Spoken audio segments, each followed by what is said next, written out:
Quick IS. Compose your dream.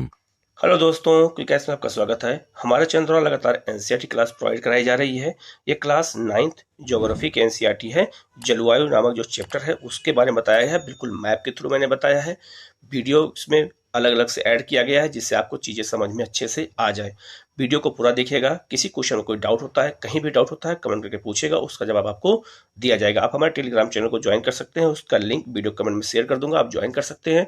वहाँ daily test होता है तो आप डेली वहाँ टेस्ट भी दे सकते हैं। ठीक है, हम लोग शुरू करते हैं सीधे लेसन की ओर। और आप लोग चैनल को सब्सक्राइब कर लीजिएगा, बेल आइकन को जरूर प्रेस कर लीजिएगा जिससे इस क्लास आपको लगातार मिलती रहे। शुरू करते हैं हम लोग सीधे लेसन की ओर। ये क्लास 9th एनसीईआरटी का चौथा चैप्टर है, जलवायु। आज हम जलवायु के बारे में जानेंगे और जलवायु क्या होती है, मानसून कैसे भारत में आता है, इसके बारे में जानेंगे। इसके कॉन्सेप्ट को समझने का प्रयास करेंगे। ठीक है, आप यहाँ पर देख सकते हैं पहले कि जलवायु किसे कहते हैं और मौसम किसे कहते हैं। पहले आपको मैं ये बता देता हूँ।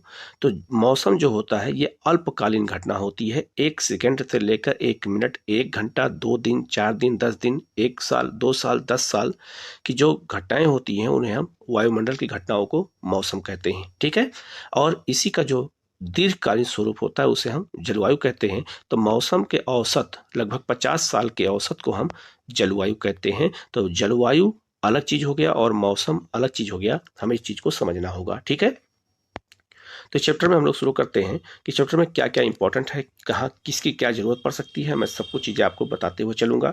यहाँ लिखा हुआ है कि पिछले 2 अध्यायों में आप हमारे देश की स्थलाकृतियों और अपवाह के बारे में पढ़ा। स्थलाकृतियां मतलब जो भारत में 6 स्थलाकृतियां पाई जाती हैं, और अपवाह मतलब जो नदियां हमारे देश में बहती हैं। हमने उसके बारे में 2 चैप्टर में पहले हमने पढ़ चुके हैं। ठीक है, लिखा है किसी क्षेत्र की प्राकृतिक पर्यावरण को समझने के लिए आवश्यक 3 मूल तत्वों में से 2 तत्व ये ही हैं। मतलब कि कहीं अगर किसी भी प्राकृतिक पर्यावरण को समझना होगा तो स्थलाकृतियों और नदियों को हमें समझना जरूरी है।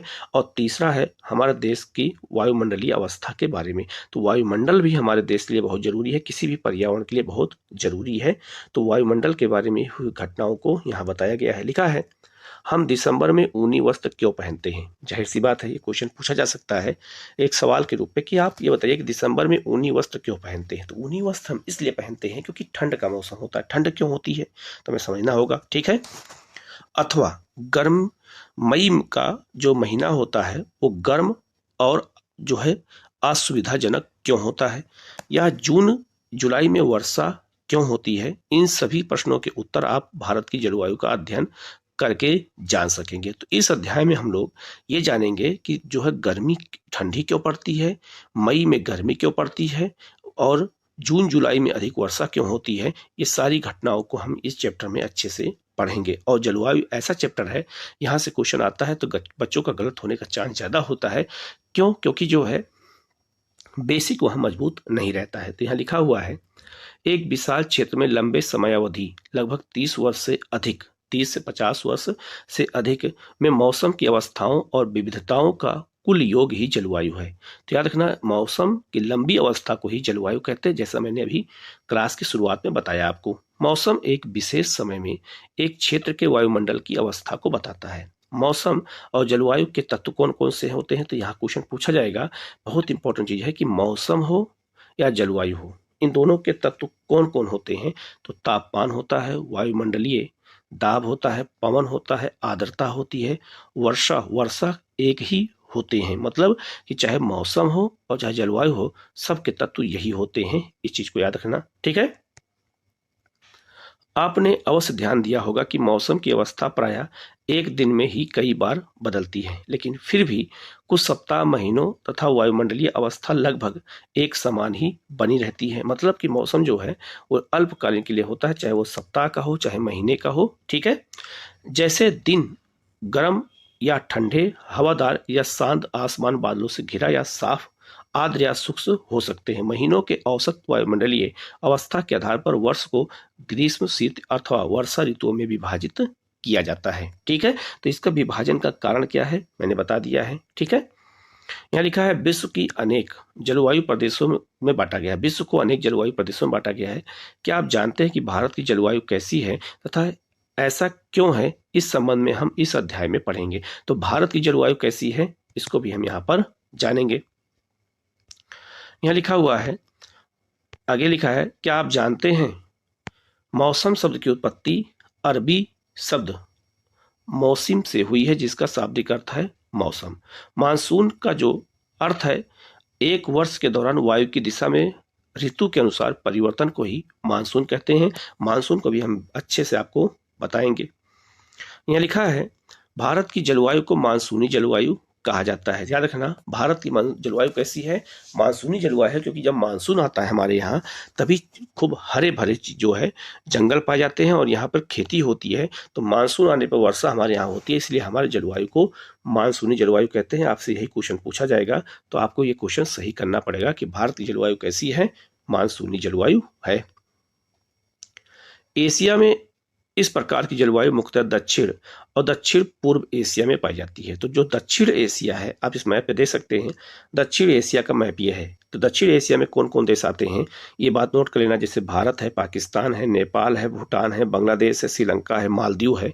इनको हम दक्षिण क्या कहते हैं, दक्षिण एशिया कहते हैं। और दक्षिण पूर्व एशिया किसे कहते हैं, तो दक्षिण पूर्व एशिया में आप दोबारा मैप देखिए, ये दूसरा मैप, 10 देश इसमें शामिल हैं, इसको हम दक्षिण पूर्व एशिया कहते हैं। आप देख सकते हैं एशिया के दक्षिण पूर्व में ये स्थित है, भारत के दक्षिण पूर्व में स्थित है। ठीक है, अब इसमें कौन कौन देश है, जैसे मलेशिया है, थाईलैंड है, कंबोडिया है, वियतनाम है, इंडोनेशिया है, मलेशिया है, सिंगापुर है, फिलीपींस है। इन सब देशों को हम क्या बोलते हैं, लाओस है, इन सबको हम बोलते हैं दक्षिण पूर्व एशिया बोलते हैं। ठीक है, आगे बढ़ते हैं हम।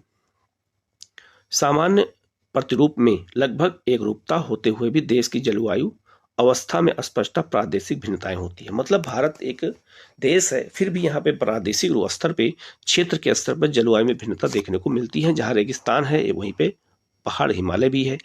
आइए हम दो महत्वपूर्ण तत्व तापमान और वर्षण को लेकर के देखें कि एक स्थान से दूसरे स्थान तथा एक मौसम से दूसरे मौसम में इनमें किस प्रकार की भिन्नता देखने को हमें मिलती है। तो यह हमें समझना होगा।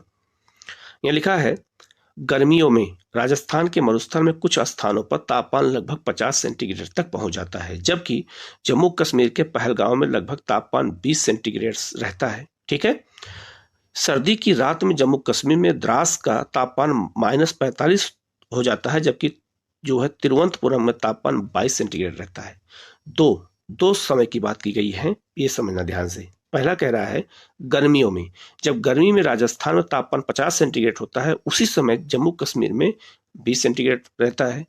सर्दी की बात कर रहा है, सर्दी में जम्मू कश्मीर में द्रास में -45 तापमान है और उसी सर्दी में उसी दिन 22 सेंटीग्रेड तापमान का है तिरुवनंतपुरम में। तो इसका मतलब है कि जो है क्षेत्र के अनुसार तापमान बदल जाते हैं, जलवायु बदल जाती है, ऋतुएं बदल जाती हैं, इसलिए हमें चीजों को यहाँ समझना होगा। यहाँ लिखा है, क्या आप जानते हैं कुछ क्षेत्रों में रात एवं दिन के तापमान में बहुत अधिक अंतर होता है। थार के मरुस्थल में दिन का तापमान 50 सेंटीग्रेड रहता है, जबकि उसी रात यह नीचे गिर करके 15 सेंटीग्रेड पहुंच जाता है। ठीक है, क्यों पहुंचता है पहले भी बता देते हैं। जो रेगिस्तान की बालू होती है वो जल्दी गर्म हो जाती है और जल्दी से ठंडी हो जाती है, इसलिए वहाँ तापमान अचानक गिर जाता है। ठीक है, दूसरी ओर केरल या अंडमान निकोबार में दिन और रात का तापमान लगभग समान रहता है। तो कहने का मतलब है कि जहाँ पे तापमान बिल्कुल समान है वहाँ तापांतर क्या होता है, कम होता है, और यहाँ तापांतर ज्यादा होता है। और तापांतर किसे कहते हैं, टेम्परेचर किसे कहते हैं, तो याद रखना तापमान में अंतर को कहते हैं। ठीक है, ये भी आपको बता देते हैं। याद रखना 24 घंटे का दिन रात होता है टोटल। तो 24 घंटे में अगर देखा जाए तो सुबह के 5 बजे 5 AM पर तापमान सबसे कम होता है। आप देखा होगा जब आप सोते हैं, चाहे ठंडी हो, चाहे गर्मी, चाहे बरसात हो, सुबह के 5 बजे हल्की हल्की ठंड लगती है। तो 24 घंटे में 5 बजे ऐसा समय होता है जब तापमान बिल्कुल कम होता है। दूसरी तरफ 24 घंटे में 3 बजे जो है दिन में तापमान सबसे ज्यादा होता है। अब 24 घंटे में सबसे अधिक तापमान कब होता है, 3 बजे, और सबसे न्यूनतम तापमान कब होता है, 5 बजे।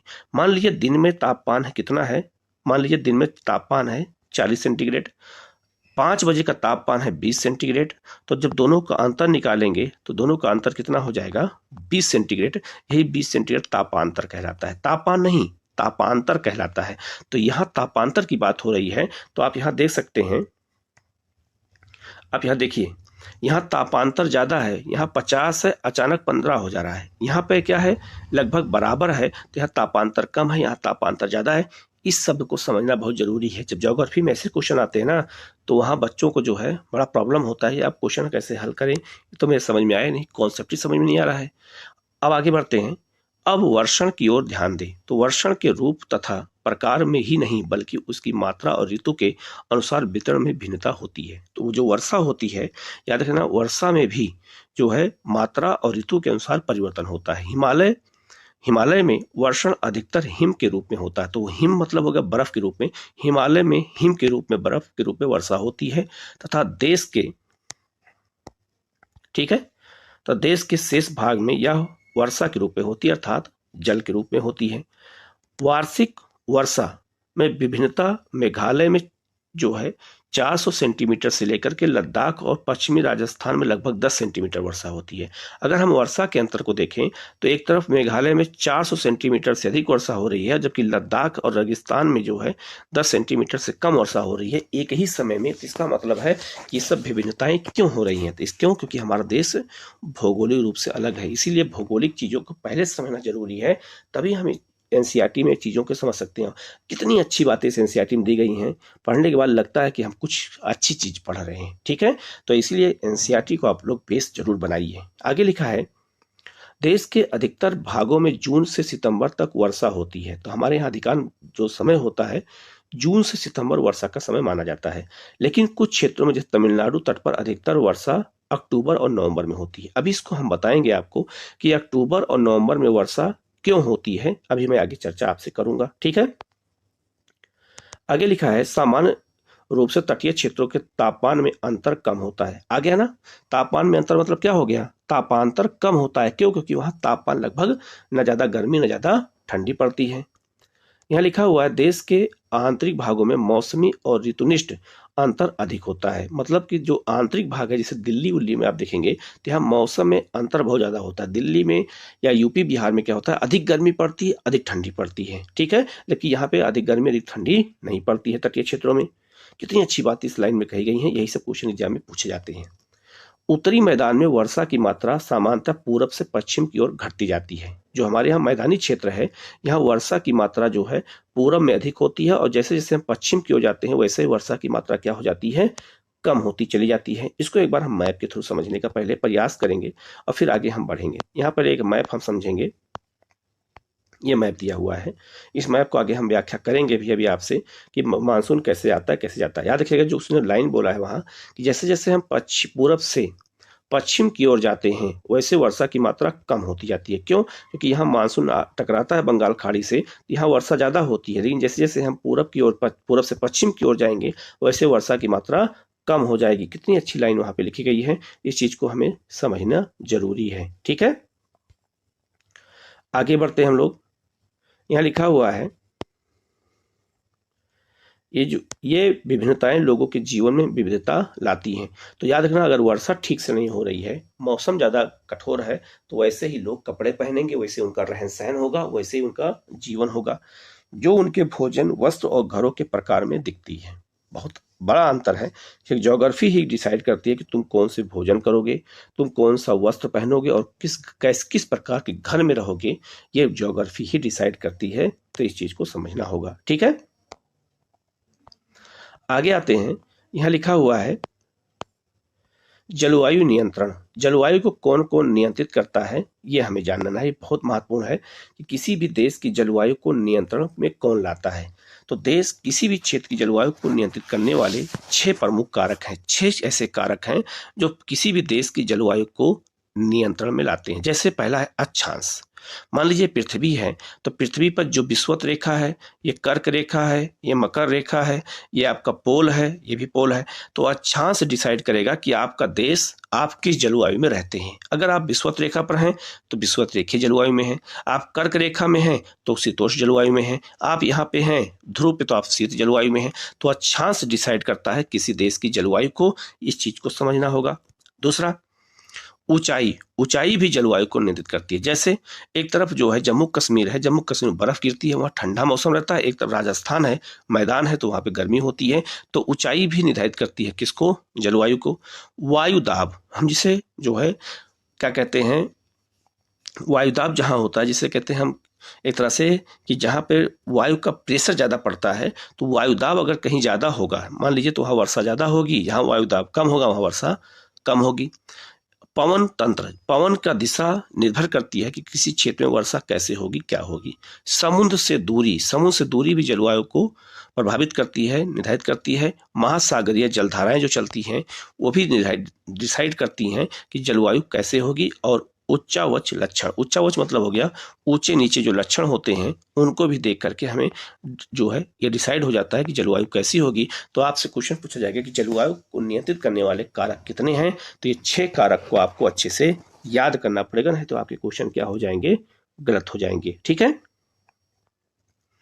यहां लिखा है पृथ्वी के गोलार्ध के कारण इसे प्रायः सौर ऊर्जा की मात्रा अक्षांशों के अनुसार अलग अलग होती है। ठीक है, याद रखना। जैसे ये कह रहा है कि पृथ्वी ऐसे है, तो याद रखना पृथ्वी पर कहीं क्षेत्रों में सूर्य की किरणें तिरछी पड़ती हैं, तो कहीं पर सीधी पड़ती हैं। तो जहां सीधी पड़ेंगी वहां गर्मी ज्यादा होगी, जहां सीधी नहीं पड़ेंगी वहां गर्मी क्या हो जाएगी? कम हो जाएगी। तो यहाँ लिखा हुआ है इसी चीज को कि इसके परिणाम स्वरूप तापमान विषुवत वृत्त से ध्रुवों की ओर सामान्यतः घटता जाता है। ये पृथ्वी है, तो पृथ्वी पर विषुवत रेखा तापमान ज्यादा है। जैसे जैसे हम पोल की ओर जाते हैं वैसे तापमान में क्या हो जाती है?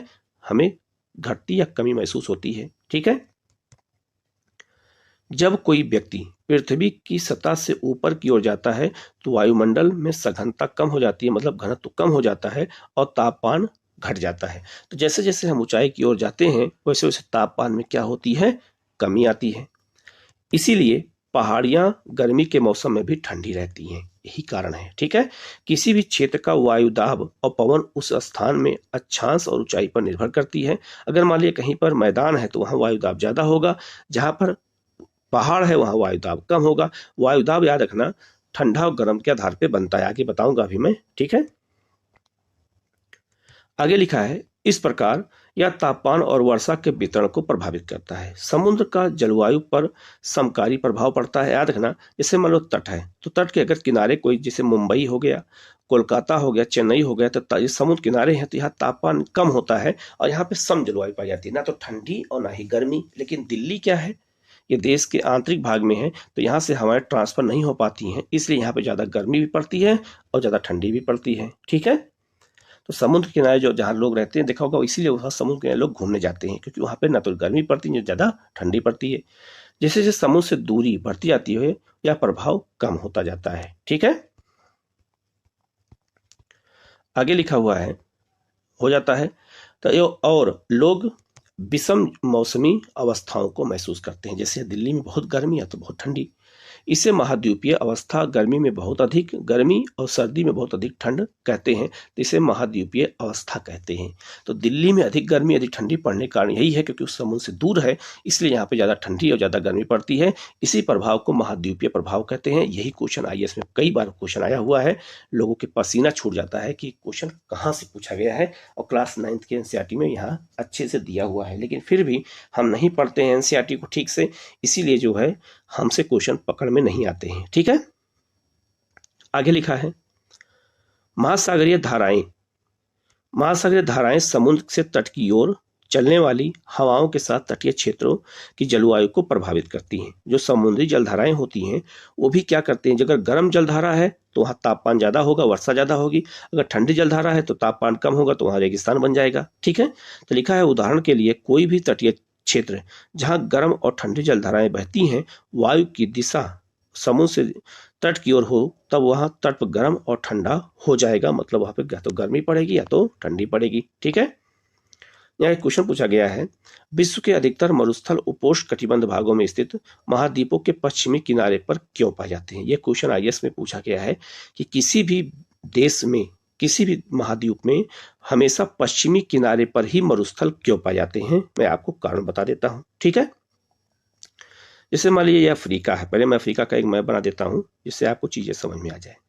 अफ्रीका में यहाँ कालाहारी मरुस्थल है, आप इस मैप पे देखते रहिएगा, यहाँ मैंने मैप भी दिखा दिया है। यहाँ पे सहारा मरुस्थल है, ठीक है। तो कालाहारी मरुस्थल पश्चिमी तरफ है, और ये भी मरुस्थल कहाँ है, ये भी किसी महाद्वीप के पश्चिमी तरफ है, कालाहारी मरुस्थल। तो कालाहारी और सहारा मरुस्थल किसी भी महाद्वीप के पश्चिमी ओर क्यों है, इसी अफ्रीका में पश्चिम की ओर क्यों है? तो कारण यह है कि यहाँ पर ठंडी जलधारा चलती है, केनारी ठंडी जलधारा चलती है, और यहाँ पे बेंगुला ठंडी जलधारा चलती है। तो जहाँ ठंडी जलधाराएं चलती हैं तो वहाँ पे न तो वाष्पीकरण होगा ना अधिक वर्षा होगी। तो जब न वाष्पीकरण होगा ना अधिक वर्षा होगी, तो इसीलिए जहाँ ठंडी जलधाराएं चलती हैं वहीं पर मरुस्थल का निर्माण हो जाता है, और किसी भी महाद्वीप के पश्चिमी तरफ ही ठंडी जलधाराएं चलती हैं, इसलिए वहाँ वर्षा नहीं होती है, इसलिए वहाँ पश्चिमी किनारे मरुस्थल पाए जाते हैं। कितना इंपॉर्टेंट क्वेश्चन यहाँ दिया है, लेकिन वही है कि हम अगर कोई समझाने वाला नहीं है हम नहीं समझ पाते हैं। इसीलिए जो है हमारा उद्देश्य है कि आपको एनसीईआरटी अच्छे समझ में आए, ठीक है। आगे बढ़ते हैं। यहाँ लिखा हुआ है, अंत में किसी स्थान की जलवायु को निर्धारित करने में उच्चावच भी एक महत्वपूर्ण भूमिका निभाती है। ऊंचे पर्वत ठंडी और गर्म वायु को अवशोषित करते हैं। यदि उनकी ऊंचाई इतनी हो कि वह वर्षा लाने वाले वायु के रास्तों को रोकने में सक्षम होते हैं, तो वह उस क्षेत्र में वर्षा का कारण भी बन सकते हैं। पर्वतों के पवन विमुख ढाल अपेक्षाकृत सूखे रहते हैं। क्या मतलब होता है ये बता देता हूँ, ध्यान दीजिएगा। मान लीजिए पर्वत है, ठीक है। तो पर्वत है, तो जब वायु चलती है तो अगर गर्म वायु है तो ये वायु जब आएगी या पर्वत से टकराएगी यहाँ, तो जब पर्वत से टकराएगी तो यहीं पर बारिश कर देगी। तो यहाँ जब बारिश कर देगी तो दूसरी तरफ हवा नहीं जा पाती है, तो यहाँ पर मौसम जो है यहाँ पर वर्षा नहीं होती है, तो उसे पवनाभिमुख ढाल कहते हैं। ये सूखा रहता है। तो एक ही पर्वत पर एक तरफ सूखा रहता है, एक तरफ वर्षा अधिक होती है, तो ये भी उच्चावच का एक परिणाम होता है। इसी को पर्वतीय वर्षा भी कहा जाता है। यहाँ लिखा है, भारत की जलवायु को प्रभावित करने वाले कारक, मतलब कि भारत की जलवायु को कौन कौन से ऐसे कारक हैं जो प्रभावित करते हैं। तो पहला है आपका जो है अक्षांश। जो अक्षांश होता है वो किसी भी जलवायु को प्रभावित करता है, ठीक है। तो पहले हम पढ़ देते हैं, फिर इसको हम आपको बताते हैं। लिखा है, कर्क वृत्त देश के मध्य भाग, पश्चिम में कच्छ के रण से लेकर पूरब में मिजोरम से होकर गुजरती है। आप सबको पता है, तो आप मैप पे देखते भी रहिएगा, ठीक है, गुजरती है, ठीक है। आप इस मैप को भी यहाँ देखते रहिएगा। देश का लगभग आधा भाग कर्क वृत्त के दक्षिण में स्थित है, जो उष्णकटिबंध क्षेत्र है। कर्क वृत्त के उत्तर में स्थित शेष भाग उपोष्णकटिबंध में है। इसलिए भारत की जलवायु में उष्णकटिबंधीय जलवायु और उपोष्णकटिबंधीय जलवायु दोनों की विशेषताएं उपस्थित हैं। ये क्या होता है मैं समझा देता हूं। यहीं पर ये मान लीजिए पृथ्वी है, ठीक है, ये विषुवत रेखा है और ये कर्क रेखा है, और भारत जो है आपका यहीं पर है। ये भारत का लोकेशन हो गया, ठीक है। तो भारत जो है कर्क रेखा के दक्षिण में आधा हिस्सा पड़ता है और आधा हिस्सा कर्क रेखा के उत्तर में। तो कर्क रेखा के जो उत्तर वाला भाग है इसके और यहाँ 66.5 डिग्री के बीच के क्षेत्र को हम शीतोष्ण कटिबंध कहते हैं। तो ये शीतोष्ण कटिबंध में आधा भारत पड़ गया, और ये जो कर्क रेखा विषुवत रेखा क्षेत्र है ये उष्ण कटिबंध हो गया, तो ये उष्ण कटिबंध पड़ गया। तो भारत जो है दोनों कटिबंध में स्थित है। कौन कौन से? तो भारत जो है आधा भारत जो है उष्ण कटिबंध में और आधा भारत शीतोष्ण कटिया या उपोष्ण कटिबंध में स्थित है। ये भारत की जलवायु की विशेषता है जो अक्षांशों पर निर्भर करती है, ठीक है। दूसरा है ऊंचाई। भारत के उत्तर में हिमालय पर्वत है, इसकी औसत ऊंचाई लगभग 6000 मीटर है। भारत का तटीय क्षेत्र भी विशाल है, यहाँ अधिकतर ऊंचाई लगभग 30 मीटर है। हिमालय और मध्य एशिया से आने वाली ठंडी हवाओं को भारतीय महाद्वीप में प्रवेश से रोक देता है। ये क्या है ये भी समझा देता हूँ। याद देखिए ये क्या होता है, पहले मैं आपको समझा देता हूँ। तो मान लीजिए भारत का आपका नॉर्थ इंडिया का मैप है, ठीक है। यहाँ क्या कह रहा है कि मध्य एशिया से आने वाली ठंडी हवाओं को भारतीय महाद्वीप में प्रवेश से रोकता है। कौन? हिमालय रोकता है। तो हिमालय ऐसे है, ट्रांस हिमालय, ग्रेट हिमालय, लघु हिमालय, शिवालिक। ये इतना ऊंचा है कि मध्य एशिया से जब हवाएं चलती हैं साइबेरिया से, तो साइबेरिया ठंडी हवाओं को हिमालय रोक लेता है। इसीलिए हमारे यहाँ उत्तर के मैदान में कड़ाके ठंड नहीं पड़ती है। अगर हिमालय नहीं होता तो ये सारा ठंडी हवाएं भारत प्रवेश करती हैं और भारत के मैदान में बिहार उत्तर प्रदेश में बर्फ से पूरा ढक जाता। तो हिमालय क्या करता है, हिमालय हमें ठंडी हवाओं को रोकता है, जो ये मध्य एशिया से, साइबेरिया से आने वाली हवाओं को रोकने का काम करता है। तो एक तरह से बहुत बड़ी सुरक्षा हमारी कौन कर रहा है, हिमालय कर रहा है। आगे लिखा है, पर्वतों के कारण इस क्षेत्र में मध्य एशिया की तुलना में ठंड कम पड़ती है। तो जो साइबेरिया में ठंडी पड़ती है उसकी अपेक्षा हमारे ठंडी कम पड़ती है। अगर वही हिमालय ना होता तो हमारे यहाँ पूरा उत्तर प्रदेश, बिहार बर्फ से ढक जाता। ठीक है, अब आते हैं वायुदाब और पवन क्या होती है। तो पहले हम आपको समझा देते हैं। ठीक है, मान लीजिए ये दो स्थल हैं, ये यहाँ पर ठंडी अधिक है, यहाँ पर गर्मी अधिक है। सूर्य किरणें मान लो यहाँ पड़ती हैं तो यहाँ हवाएं गर्म होकर के ऊपर उठेंगी, तो यहाँ वायुदाब कम हो जाएगा, जिसे हम लो प्रेशर कहते हैं। यहाँ पर ठंडी हवा है इसलिए यहाँ पर हाई प्रेशर बनेगा, क्योंकि हवा भारी होती है। तो जब हवाएं ऊपर उठेंगी तो स्थान खाली हो जाएगा, तो यहाँ इस स्थान को भरने के लिए यहाँ से हवा चलने लगेगी, इसी को पवन कहते हैं। ठीक है, तो पवन हमेशा कैसे चलती है, हवा कैसे चलती है, हमेशा हाई प्रेशर से लो प्रेशर की ओर चलती है। इसी के बारे में यहाँ बताया गया, जो हमारे जलवायु को प्रभावित करती है। लिखा है, भारत में जलवायु तथा संबंधित मौसमी अवस्थाएं निम्नलिखित वायुमंडलीय अवस्थाओं से संचालित होती हैं। पहला है वायुदाब और धरातलीय पवनें, ऊपरी वायु प्रसंचरण और पश्चिमी चक्रवातीय विक्षोभ और उष्णकटिबंधीय चक्रवात। ये सब पवन और वायु के कारण होते हैं और इससे भी हमारी जलवायु जो है प्रभावित होती है। भारत उत्तर पूर्वी व्यापारिक पवनों के क्षेत्र में स्थित है। तो व्यापारिक पवन किसे कहते हैं, अभी मैं एक वीडियो यहाँ पे अपलोड करूंगा, इसी के आगे आपको एक वीडियो मिलेगा। आप पूरा जब वीडियो देख लोगे तो आपको व्यापारिक पवनें, कोरियालिस बल क्या होता है इसके बारे में पता चल जाएगा, और हवाएं दाहिनी और बाईं ओर क्यों मुड़ती हैं ये भी आपको पूरा वीडियो देखेंगे तो आपको बिल्कुल स्पष्ट हो जाएगा। तो आपको कोई दिक्कत नहीं आएगी। वीडियो को हो सकेगा तो एक बार रिपीट करके जरूर देखिएगा दोबारा से, तो आपको चीजें बिल्कुल याद हो जाएंगी। ठीक है, तो पहले आप लोग पहले वीडियो देख लीजिए, फिर मैं इसको पढ़ता हूँ। ठीक है, वीडियो देख लेंगे तो आपको पता चल जाएगा कि व्यापारिक पवन किसे कहते हैं, कोरियालिस बल किसे कहते हैं, और ये कैसे चलती हैं, और ये पवन कैसे घूमती है, कौन कौन से सेल होती हैं। पहले आप इस वीडियो को देख लीजिए, फिर हम लोग आगे बढ़ते हैं। तब मैं इस पैराग्राफ को पढ़ता हूं। कोरियोलिस बल क्या है, इसको जानते हैं। हमारी जो पृथ्वी है वह पश्चिम से पूरब की ओर घूर्णन करती है, तो पृथ्वी के घूर्णन के कारण कोरियोलिस बल उत्पन्न होता है।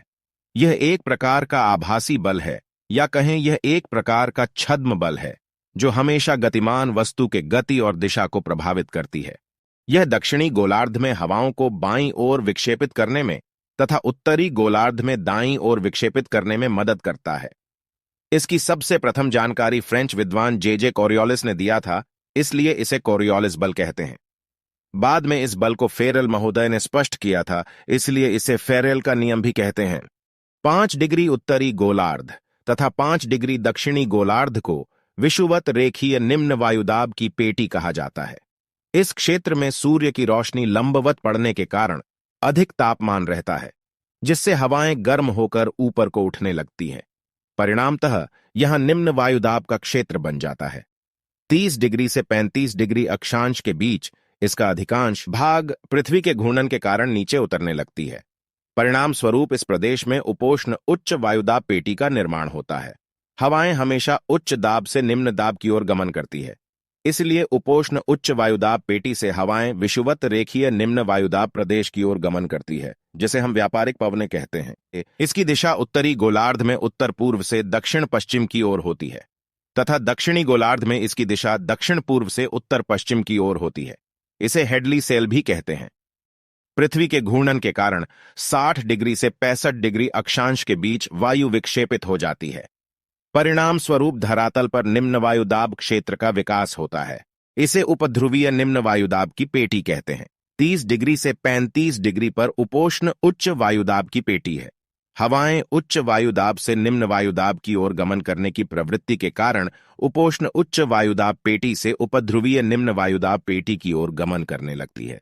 इसे ही पछुआ पवनें कहते हैं, तथा इस क्षेत्र को फेरल सेल कहा जाता है।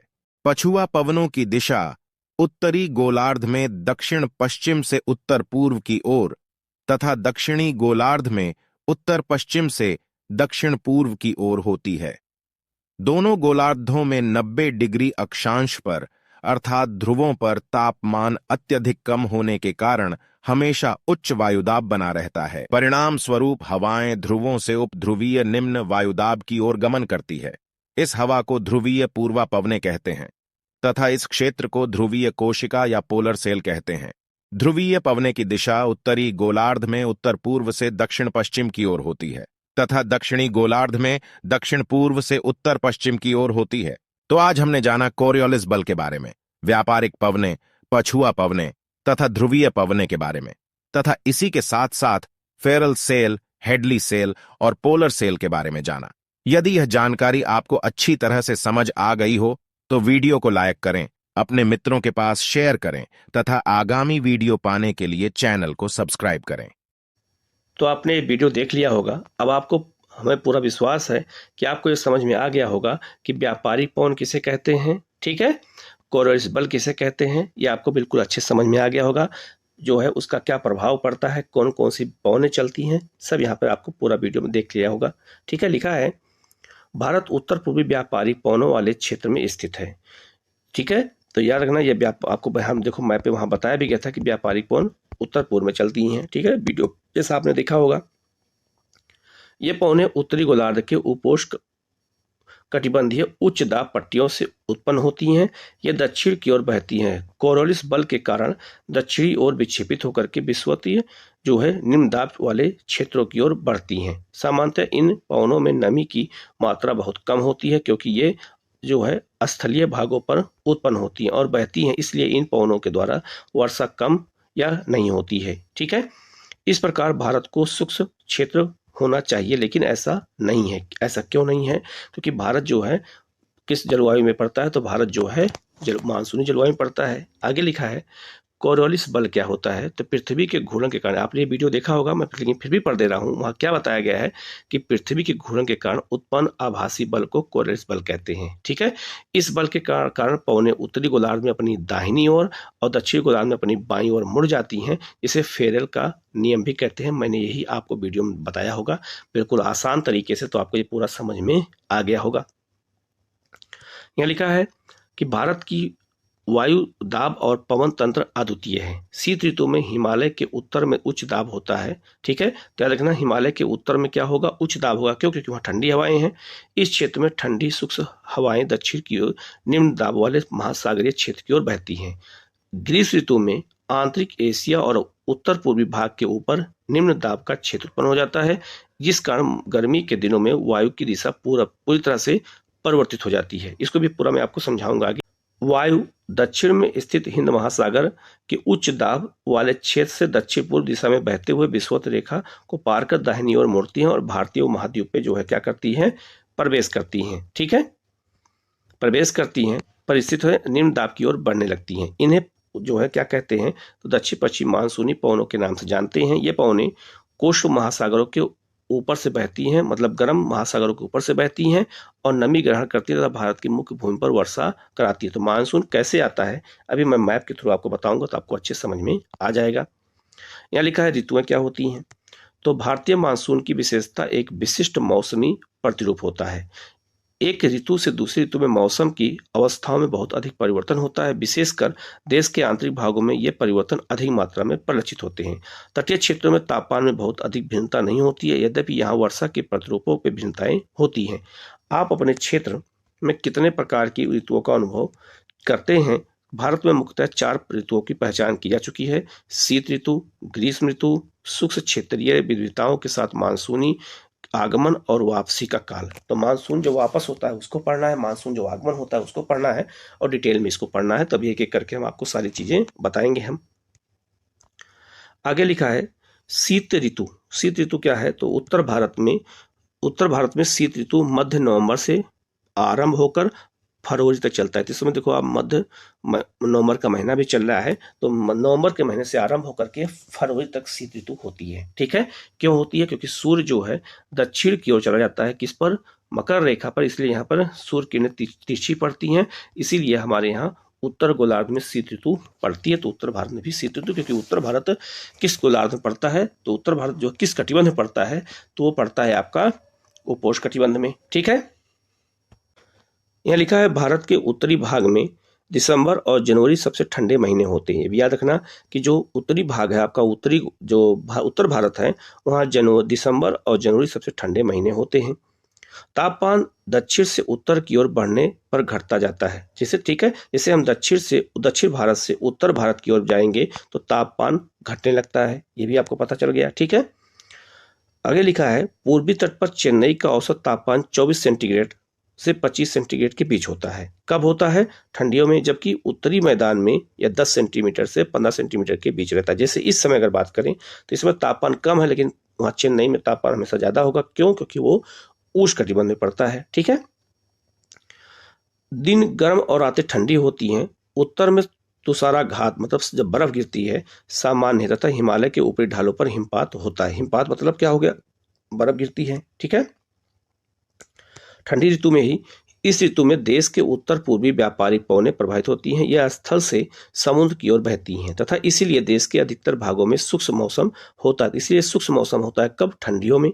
इन पवनों के कारण कुछ मात्रा में वर्षा तमिलनाडु के तट पर होती है, क्योंकि वहां से जो है पवनें समुद्र से स्थल की ओर बहती हैं। तो अभी क्या होता है ये बताऊंगा कि तमिलनाडु में वर्षा जो है ठंडियों में क्यों होती है। ठीक है, यहाँ आगे लिखा है देश के उत्तरी भाग में एक कमजोर उच्च दाब का क्षेत्र बन जाता है, जिससे हल्की पवनें इस क्षेत्र से बाहर की ओर प्रवाहित होती हैं। ध्यान रखना, यहाँ पर उच्च वायु दाब रहता है और यहाँ निम्न वायु दाब रहता है। तो ठंडियों में हवाएं स्थल से सागर की ओर चलती हैं, इसलिए वर्षा नहीं कराती हैं। तो यहाँ लिखा हुआ है उच्चावच से प्रभावित होकर के ये पवन पश्चिम और उत्तर पश्चिम से गंगा घाटी में बहती हैं।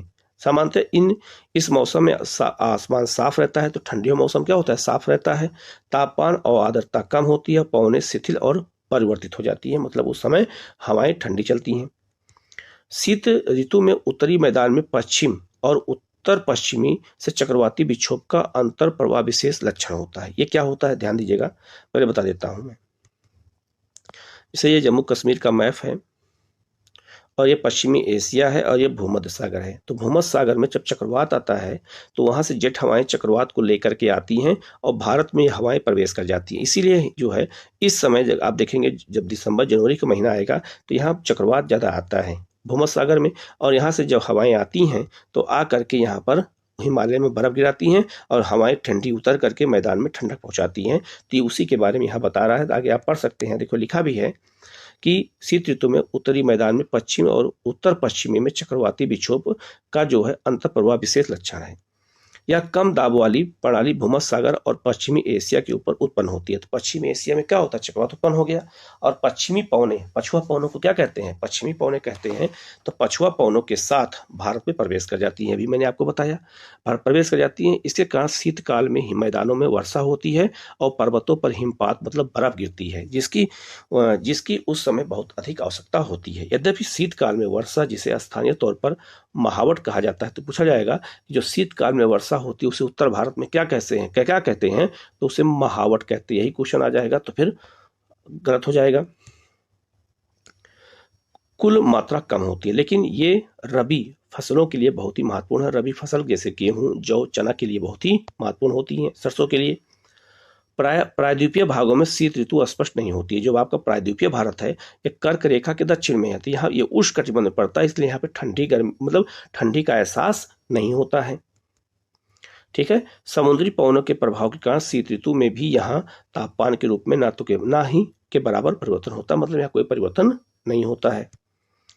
अब बात करते हैं ग्रीष्म ऋतु की, गर्मी की बात कर लें तो गर्मी में कर्क रेखा यहाँ है तो विषुवत रेखा यहाँ है। तो सूर्य जो है कर्क रेखा पर चमकता है, इसलिए यहाँ गर्मी बहुत ज़्यादा पड़ती है। तो बहुत ज़्यादा गर्मी पड़ेगी तो यहाँ लो प्रेशर बन जाएगा गंगा के मैदान में। लिखा है सूर्य के उत्तर की ओर आभासी गति के कारण, सूर्य जब उत्तरायण होता है, उत्तर की ओर आता है, तो उसे क्या कहते हैं?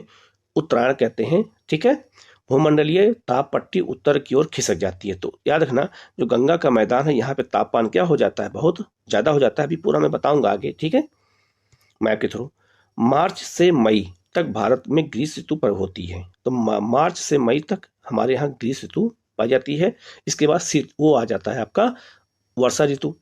ताप पट्टी के हस्तांतरण के प्रभाव का पता विभिन्न अक्षांशों पर मार्च से मई के दौरान रिकॉर्ड किए गए तापमानों को देखकर लगाया जा सकता है। मार्च में दक्कन के पठार का उच्च तापमान लगभग 38 सेंटीग्रेड होता है और अप्रैल में मध्य प्रदेश और गुजरात का तापमान 42 सेंटीग्रेड होता है। मई में देश के आंतरिक उत्तर पश्चिम भागों में तापमान 45 सेंटीग्रेड होता है। प्राय जो है अगर देखा जाए तो प्रायद्वीपीय भारत में समुद्री प्रभाव का तापमान कम होता है। तो तापमान उत्तर भारत में देखो कितना है, ज्यादा है, आप देख सकते हैं 45 सेंटीग्रेड है। आपका उत्तर पश्चिम भारत में जो पंजाब का क्षेत्र है, लेकिन आप देखिएगा दक्कन में तापमान कितना है, 38 है। यहाँ तापमान कम क्यों है, क्योंकि यहाँ पे समुद्र के किनारे है। ठीक है, देश के उत्तरी भाग में ग्रीष्म काल में तापमान में वृद्धि होती है तथा वायुदाब कम हो जाता है। तो जब जहाँ तापमान ज्यादा होगा वहाँ वायुदाब क्या हो जाएगी, कम हो जाएगी। मई के अंत में उत्तर पश्चिम में थार के रेगिस्तान से लेकर पूरब और उत्तर पूर्व में पटना और छोटानागपुर के पठार तक, ठीक है, पठार तक कम दाब का लंबवत क्षेत्र उत्पन्न होता है। पवन का परिसंचरण इस गर्त के चारों ओर प्रारंभ हो जाता है। उत्तर भारत में लू भी चलती है। ठीक है, उत्तर भारत में तो लू क्या है, गर्म हवा है। तो लू ग्रीष्म काल का एक प्रभावी लक्षण है। ये धूल भरी गर्म और सूक्ष्म पवनें होती हैं जो कि दिन के समय भारत के उत्तर और उत्तर पश्चिमी क्षेत्रों में चलती हैं। तो भारत का जो ये आपका उत्तर और उत्तर पश्चिमी क्षेत्र है, यहीं पर कौन चलती हैं, तो लू चलती है। ठीक है, आप लू प्रभावित क्षेत्र को इस मैप पे देख भी सकते हैं। ठीक है, जो दिन के समय भारत के उत्तर और उत्तर पश्चिम में चलती हैं, कभी कभी ये देर शाम तक भी चलती हैं। इस पवन का सीधा प्रभाव घातक भी हो सकता है। उत्तरी भारत में मई महीने के दौरान सामान्यतः धूल भरी आंधियां भी आती हैं। तो लू के कारण ही धूल भरी आंधियां भी आती हैं। ठीक है, आगे लिखा है जो है ये आंधियां अस्थायी रूप से आराम पहुंचाती है क्योंकि वर्षा हो जाती है। ठीक है, क्योंकि ये तापमान को कम कर देती हैं और तथा अपने साथ ठंडे समीर और हल्की वर्षा लाती हैं। इस मौसम में कभी कभी तीव्र हवाओं के साथ गरज वाली मूसलाधार वर्षा भी होती है। इसके साथ प्रायः हिम वृष्टि भी हो जाती है। हिम वृष्टि मतलब होता है कि जब वर्षा के साथ बर्फ के छोटे छोटे टुकड़े गिरते हैं तो उसी को हिम वृष्टि या ओलावृष्टि कहते हैं। तो ये घटना भी देखने को मिलती है। बैसाख के महीने में होने के कारण पश्चिमी बंगाल में इसे काल बैसाखी कहा जाता है। तो बैसाख में ये वर्षा होती है, इसलिए पश्चिम बंगाल में ऐसी वर्षा को काल बैसाखी भी कहते हैं। ये भी क्वेश्चन आया हुआ है। आगे है शीत ऋतु के अंत में कर्नाटक और केरल में प्रायः पूर्व मानसूनी वर्षा होती है। ठीक है, क्योंकि वहां पर जब मानसून नहीं आता तभी वर्षा हो जाती है। इसी कारण आम जल्दी पक जाते हैं, इसलिए इसे प्रायः आम वर्षा भी कहा जाता है। ठीक है, अब आते हैं वर्षा ऋतु या मानसून का आगमन कैसे होता है। तो मानसून का आगमन कैसे होता है, पहले हम इसको मैप के थ्रू यहाँ समझा देते हैं कि जो है मानसून का आगमन होता कैसे है। ठीक है, तो यहाँ ध्यान से देखिएगा, यहाँ पर चलती हैं व्यापारिक पवनें। ठीक है, ये दक्षिण पूर्वी व्यापारिक पवनें यहाँ चलती हैं। ठीक है, इसको पहले आप याद रखिएगा। ठीक है, अब गौर करिएगा, इसको आप याद रखिएगा, ये दक्षिण पूर्वी व्यापारिक पवनें हैं और ये है भारत का मैप। मैं थोड़ा इस मैप को छोटा कर देता हूँ, ध्यान दीजिएगा। यहाँ व्यापारिक पवनें चल रही हैं। ठीक है, और जब सूर्य उत्तरायण होता है, सूर्य कर्क रेखा के ऊपर आ जाता है, तो याद रखना तिब्बत के पठार पे, गंगा के मैदान में और थार के मरुस्थल में लो प्रेशर बन जाता है और यहाँ हिंद महासागर में क्या बन जाता है, हाई प्रेशर बन जाता है। तो हाई प्रेशर से हवा कहाँ चलती हैं, लो प्रेशर की ओर चलती हैं। ठीक है, अब ऐसी स्थिति में क्या होता है कि यही जो ये हवाएं थी, अभी आपको मैंने जो बताया, जो यहाँ पर अभी व्यापारिक हवाएं थी, यही व्यापारिक हवाएं अपनी दिशा बदल देती हैं और बदल करके ये दक्षिण पश्चिम से भारत में प्रवेश करती हैं। जब ये दक्षिण पश्चिम से भारत प्रवेश करती हैं तो इसी को हम क्या बोलते हैं, तो इसी को हम बोलते हैं दक्षिण पश्चिम मानसून। और ये मानसून की शाखाएं दो होती हैं। यहाँ पर नीलगिरी पहाड़ी है, यहीं से मानसून टकरा जाता है। एक मानसून की शाखा इधर चली जाती है और एक मानसून की शाखा बंगाल खाड़ी में प्रवेश करती है। जो बंगाल खाड़ी में प्रवेश करती है उसे बंगाल खाड़ी की शाखा कहते हैं और जो इधर अरब सागर की होती चलती है उसे हम अरब सागर की शाखा की मानसून शाखा कहते हैं। अरब सागर की शाखा जो होती है इससे भारत के जो है कुछ कम क्षेत्रों में वर्षा होती है, लेकिन बंगाल खाड़ी की शाखा से भारत के हर क्षेत्र में वर्षा होती है। तो भारत में 90% वर्षा दक्षिण पश्चिम मानसून से होती है और दक्षिण पश्चिम मानसून यहाँ से प्रवेश करता है। ठीक है, ऐसे प्रवेश करता है। ठीक है, इसी के बारे में यहाँ दिया गया है। ठीक है, अब मैं इसको पढ़ देता हूं तो आपको समझ में आ जाएगा। आप एक चीज और पहले समझ लीजिएगा। आप देखिए मानसून की लाइन है, आप देखिएगा मानसून की लाइन, ये 1 जून को मानसून केरल में हिट करता है, तो 1 जून में यहाँ मानसून पहुंच जाता है, 5 जून को मानसून यहाँ पहुंच जाता है। तो आपसे पूछा जाता है डेट के अनुसार कि मानसून की डेट भी बताना है। और 10 जून को मानसून मुंबई पहुंचता है, यही मानसून पटना भी आता है। तो पटना और मुंबई मानसून एक समय में ही आता है, ये भी आपको याद रखना है, ठीक है। अब यहाँ देखो 5 जून यहाँ भी है, तो 5 जून यहाँ भी है। बांग्लादेश में, पश्चिम बंगाल में मानसून आ जाता है, और 1 तारीख को मानसून यहाँ भी आता है, तो 1 तारीख को मानसून आपका नॉर्थ ईस्ट में भी आ जाता है, ठीक है। और याद देख सकते हैं, पूछा जाएगा आपसे कि पटना मानसून कब तक आता है, तो आपको बताना होगा 10 जून तक मानसून पटना में आता है, मतलब बिहार में, ठीक है। 15 जून तक आपका उत्तर प्रदेश में, लखनऊ से और पूरा गुजरात तक। 1 जुलाई को मानसून यहाँ पहुंच जाता है, और 15 जुलाई को मानसून आपका केरल तक पहुंच जाता है। तो ये आपका केरल कह रहे हैं, राजस्थान तक पहुंच जाता है। तो आप ये समझ सकते हैं कि केरल से 1 जून से मानसून शुरू होता है, धीरे धीरे बढ़ते हुए डेट आप देखिए ऐसे ही बढ़ते हुए, ये औसत निकाला गया है कई डेटों का, बढ़ते हुए पूरे भारत में मानसून फैल जाता है, ठीक है। तो ये मानसून के आगमन की रेखा है, ये बात याद रखना। मानसून की आगमन ऐसे ही होता है अलग अलग डेट पर, इसी डेट को एग्जाम में पूछा जाता है, ठीक है। यहाँ क्या है मैं पढ़ देता हूं, अब आपको समझ में आ जाएगा। लिखा है, जून के प्रारंभ में उत्तरी मैदान में निम्न दाब की अवस्था तीव्र हो जाती है। तो निम्न दाब कहाँ बन गया? तिब्बत के पठार पर, गंगा के मैदान में। या दक्षिणी गोलार्ध की व्यापारिक पवनों को आकर्षित करता है। तो भी मैंने आपको जो बताया ना कि व्यापारिक पवनें जो यहाँ चल रही हैं, इसी क्या करता है? आकर्षित कर लेता है, ठीक है। ये दक्षिण पूर्वी व्यापारिक पवनें दक्षिणी समुद्र के उपोष्ण कटिबंध क्षेत्रों में उत्पन्न होती हैं। चूंकि ये पवनें गर्म महासागरों के ऊपर से होकर गुजरती है, इसलिए अपने साथ इस महाद्वीप में बहुत अधिक मात्रा में नमी लाती है। क्योंकि गर्म है, हवाएं गर्म है, जो चलती हैं तो समुद्र से आर्द्रता क्या करती हैं? खींचते चलती हैं, ठीक है। यहाँ लिखा है, इसलिए ये अपने साथ इस महाद्वीप में बहुत अधिक मात्रा में नमी लाती हैं। ये पवनें तीव्र होती हैं तथा 30 किलोमीटर प्रति घंटे के औसत वेग से चलती हैं। सुदूर उत्तर पूर्वी भाग को छोड़कर ये पवनें जो है देश के शेष भाग में लगभग 1 महीने में पहुंच जाती है। तो 1 महीना लग जाता है उनको पहुंचने में, जो अभी आपको मैंने डेट बताया।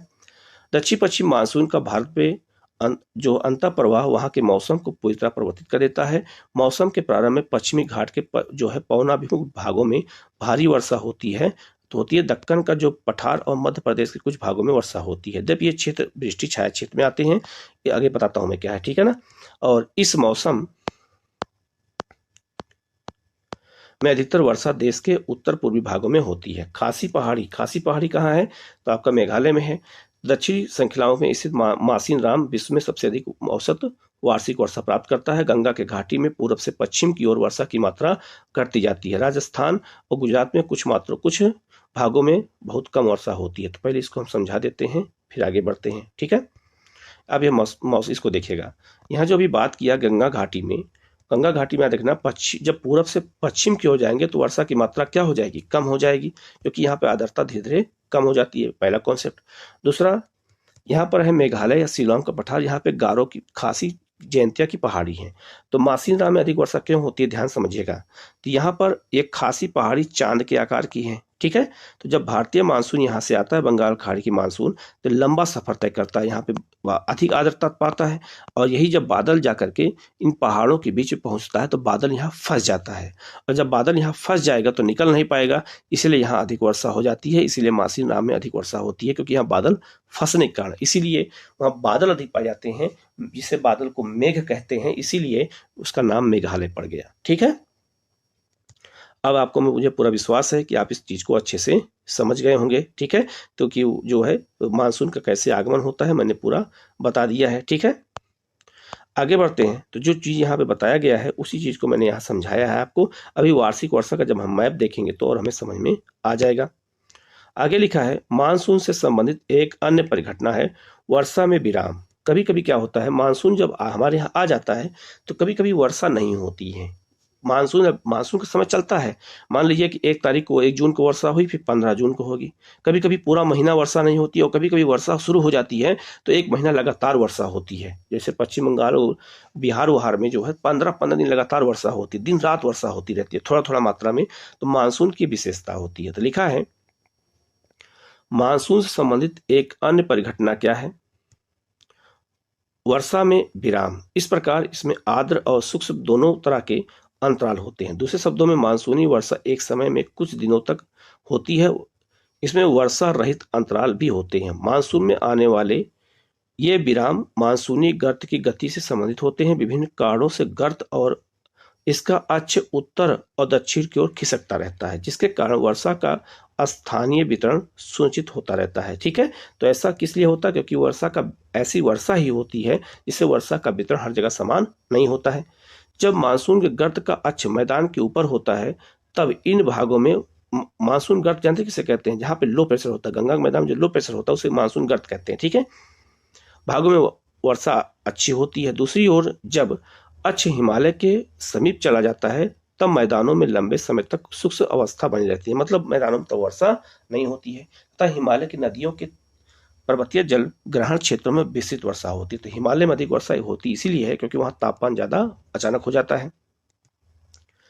इस भारी वर्षा के कारण मैदानी क्षेत्रों में विनाशकारी बाढ़ें आती हैं और जान माल को भारी क्षति होती है। उष्णकटिबंधीय निम्न दाब की तीव्रता और आवृत्ति भी मानसूनी वर्षा की मात्रा और समय को निर्धारित करती हैं। यह निम्न दाब का क्षेत्र बंगाल की खाड़ी के ऊपर बनता है। तो निम्न दाब क्षेत्र कहाँ बन जाता है? बंगाल खाड़ी में, तथा मुख्य स्थलीय भाग को पार कर जाता है। यह गर्त निम्न दाब के मानसून गर्त के अक्ष के अनुसार होता है। मानसून को इसकी अनिश्चितता के लिए जाना जाता है। तो मानसून अनिश्चित क्यों होता है? क्योंकि मानसून का गर्त इधर उधर घूमता रहता है। आगे लिखा है शुष्क और आर्द्र स्थितियों को तीव्रता, आवृत्ति और समय काल में भिन्नता होती है। इसके कारण यदि एक भाग में बाढ़ आती है तो दूसरे भाग में सूखा पड़ता है। यही कारण है कि मानसून के समय ही एक जगह पे बाढ़ आती है, जगह सूखा पड़ता है। यही मानसून की सबसे बड़ी विशेषता है। तो दूसरे सब भाग में सूखा पड़ता है। इसका आगमन और वापसी प्रायः अव्यवस्थित होता है, इसीलिए यह कभी कभी देश के किसानों के कृषि कार्यों को अव्यवस्थित कर देता है। तो मानसून कभी कभी क्या होता है कि अस्थिर होता है, बहुत दिनों तक वर्षा नहीं होती है, इसलिए भारतीय किसानों के किसी फसलों के उत्पादन क्या हो जाते हैं? कम हो जाते हैं। पढ़ते हैं हम लोग। यहाँ लिखा है मानसून की वापसी। परिवर्तनीय मौसम। मानसून की वापसी कैसे होती है पहले आपको मैं ये बता देता हूँ। ठीक है, आप इस मैप के माध्यम से पहले समझिए, डेट के अनुसार देखिए मानसून कैसे वापस हो रहा है। ठीक है, आप यहाँ देखिए कि जब याद रखना, जब यहाँ हिमालय में बर्फ गिरती है तो हिमालय में पड़ जाता है हाई प्रेशर, और गंगा के यहाँ पे बंगाल खाड़ी में जो है ये पर हो जाता है लो प्रेशर। तो हवाएं चलनी चाहिए कैसी? हाई प्रेशर से कैसे चलती हैं? लो प्रेशर की ओर। तो जब ठंडी हवाएं इधर से प्रवेश करती हैं तो चूंकि मानसून क्या है? गर्म हवा है, तो मानसून को ढकेलने लगती हैं, इसीलिए मानसून धीरे धीरे वापस चला आता है। ये मानसून की लाइन है, वापस आने की लाइन है। आप यहाँ देख सकते हैं कि जब ठंडी हवाएं ढकेलना शुरू करती हैं गर्म हवाओं को, तो याद देखिए 15 सितंबर को मानसून, ये देखिए 1 सितंबर को मानसून यहाँ है। 15 सितंबर को मानसून और नीचे की ओर आ गया। 1 अक्टूबर को मानसून देखो पटना और लखनऊ के बीच में पहुंच गया, यहाँ पर ढकेलते हुए देखो ठंडी हवाएं इसको ढकेलते हुए नीचे की ओर ला रही हैं। ठीक है, फिर आप देखिए यहाँ पर देखिए 15 अक्टूबर को मानसून हैदराबाद के पास पहुंच गया। 1 नवंबर को और नीचे आ गया। 15 नवंबर को बेंगलुरु के पास पहुंच गया, फिर चेन्नई के पास पहुंच गया। और इसी समय चेन्नई में वर्षा भी ज़्यादा होती है। तो क्यों होती है? तो ध्यान समझिएगा कि जब ये मानसूनी हवाएं वापस लौटती हैं तो यहाँ गंगा ये पहुंच जाती हैं, यहाँ पे क्या कहते हैं, गंगा घाटी के से निकल करके ये पहुंचती हैं बंगाल की खाड़ी में। तो बंगाल खाड़ी में उत्तर पूर्वी व्यापारी पौने चलती हैं, तो ये व्यापारी पौनों में मिल जाती हैं, और जब व्यापारी पौनों में मिल जाती हैं तो इसी से तमिलनाडु में वर्षा होती है। तो इसीलिए शीतकाल में तमिलनाडु में वर्षा होती है। पूछा जाता है कि भारत के किस क्षेत्र में जो है शीतकाल में वर्षा होती है? तो वो तमिलनाडु में होती है। और तमिलनाडु के अलावा अगर आपसे क्वेश्चन ये पूछा जाए कि किस तट पे होती है, तो इसे कोरोमंडल तट कहते हैं। तो कोरोमंडल तट पे भी वर्षा इसी कारण होती है। ठीक है, अब इसी चीज को यहाँ लिखा है। तो ये कब होता है? जब सूर्य उत्तरायण से दक्षिणायन की ओर होता है। तो लिखा है अक्टूबर नवंबर के दौरान दक्षिण की तरफ सूर्य के आभासी गति के कारण मानसून गर्त या निम्न दाब। ठीक है, तो जो भी मैंने आपको बताया कि निम्न दाब कहाँ पहुंच जाता है, तो निम्न दाब आ जाता है, लो प्रेशर कहाँ जाता है? बंगाल की खाड़ी में। ठीक है, लिखा है आगे गर्त उत्तरी मैदान के ऊपर शिथिल हो जाता है। ठीक है, मतलब कमजोर हो जाता है। धीरे धीरे उच्च दाब प्रणाली इसका स्थान ले लेती है। दक्षिण पश्चिमी मानसून शिथिल हो जाता है और धीरे धीरे पीछे की ओर हटने लगते हैं। अक्टूबर के प्रारंभ में मानसून पौने उत्तर मैदान से हट जाती है। तो देखो अक्टूबर में मैंने अभी क्या दिखाया? मानसूनी पौने जो है नीचे की ओर आ जाती हैं। आगे लिखा है कि अक्टूबर और नवंबर के महीना गर्म वर्षा ऋतु से शीत ऋतु में परिवर्तित का काल हो जाता है। मानसून की वापसी होने से आसमान साफ और तापमान में वृद्धि जो है हो जाती है। दिन का तापमान उच्च होता है जबकि रात में ठंडी और सुहावनी होती है। स्थल अभी भी आर्द्र होता है। आर्द्र मतलब क्या होता है? नम होता है। उच्च तापमान और आर्द्रता वाली अवस्था के कारण दिन का मौसम जो है क्या हो जाता है? बहुत अधिक ठंड का हो जाता है। इसे प्रायः क्वार की उमस के नाम से जाना जाता है। अक्टूबर के उत्तरार्ध में विशेषकर उत्तरी भाग में तापमान तेजी से गिरने लगता है, तो वहां अधिक वर्षा हो जाती है, मतलब ठंडी पड़ जाती है। मासिनराम विश्व में सबसे अधिक वर्षा वाला क्षेत्र है। यह वर्षा यहाँ क्यों होती है ये जानना है। ठीक है, यहाँ लिखा है, एक चीज और लिखा है जो है स्टेलेमाइड और स्टेलेटाइट गुफाओं के लिए प्रसिद्ध है। ये क्या होती हैं? तो ये चूना पत्थर की गुफाएं होती हैं। चूना पत्थर गुफाएं होती हैं। इसका मैप आप देख सकते हैं। आप देखिए यहाँ पर गुफाएं हैं ये, तो यहाँ चूना पत्थर की गुफाओं में देखिए छोटे छोटे पिलर बने हुए हैं, तो इन्हीं को स्टेलेमाइड और स्टेलाइटाइट कहा जाता है। तो इसको याद रखिएगा, चूना पत्थर गुफाओं में ये पाए जाते हैं, खास करके कहाँ पर? तो ये मेघालय के पठार में। ठीक है, यहाँ लिखा है नवंबर के प्रारंभ में उत्तर पश्चिमी भाग के ऊपर निम्न दाब वाली अवस्था बंगाल की खाड़ी में हस्तांतरित हो जाती है। यह हस्तांतर चक्रवाती निम्न दाब से संबंधित होता है जो कि अंडमान सागर के ऊपर उत्पन्न होता है। ये चक्रवात प्रायः भारत के पूर्वी तट को पार कर जाता है। तो याद रखना, जो हमारे पूर्वी तट पर चक्रवात आता है उसी समय आता है जब मानसून वापस होता है। ठीक है,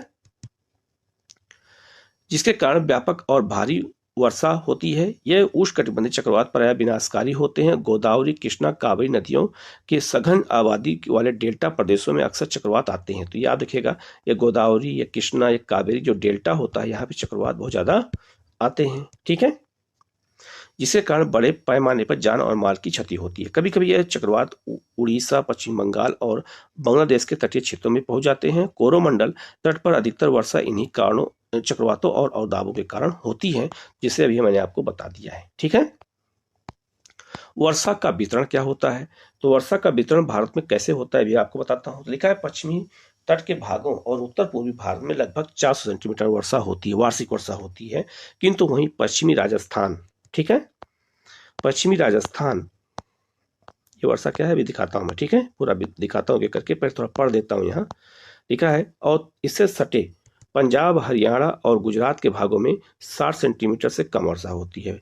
जो है आपका जो ये दक्षिणी पठार के आंतरिक भागों में और सह्याद्री मतलब पश्चिमी घाट के पूरब में वर्षा की मात्रा समान रूप से कम होती है। इन क्षेत्रों में वर्षा की मात्रा कम क्यों होती है अभी बताता हूं मैं।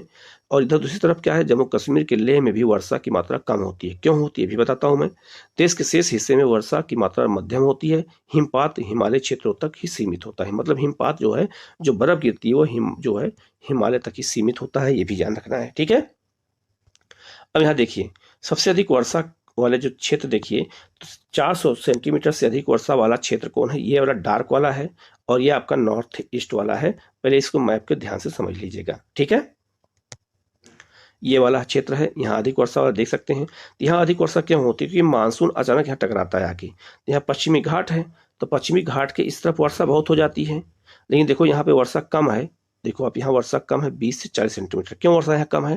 क्योंकि यहाँ मानसून, ये जो पहाड़ है आपका पश्चिमी घाट है, ये मानसूनी हवाओं को जाने नहीं देता है, इसलिए इस तरफ वर्षा नहीं हो पाती है। ठीक है, यही मानसून हवाएं जब इधर से घूम करके जब ये बंगाल खाड़ी में प्रवेश करती हैं और फिर पूर्वी भारत में प्रवेश करती हैं, तो अब देखो पूर्वी भारत में वर्षा की मात्रा क्या है? अधिक है। और जैसे जैसे पूर्व से पश्चिम की ओर जाएंगे, वैसे वर्षा की मात्रा में अचानक क्या आ जाएगी?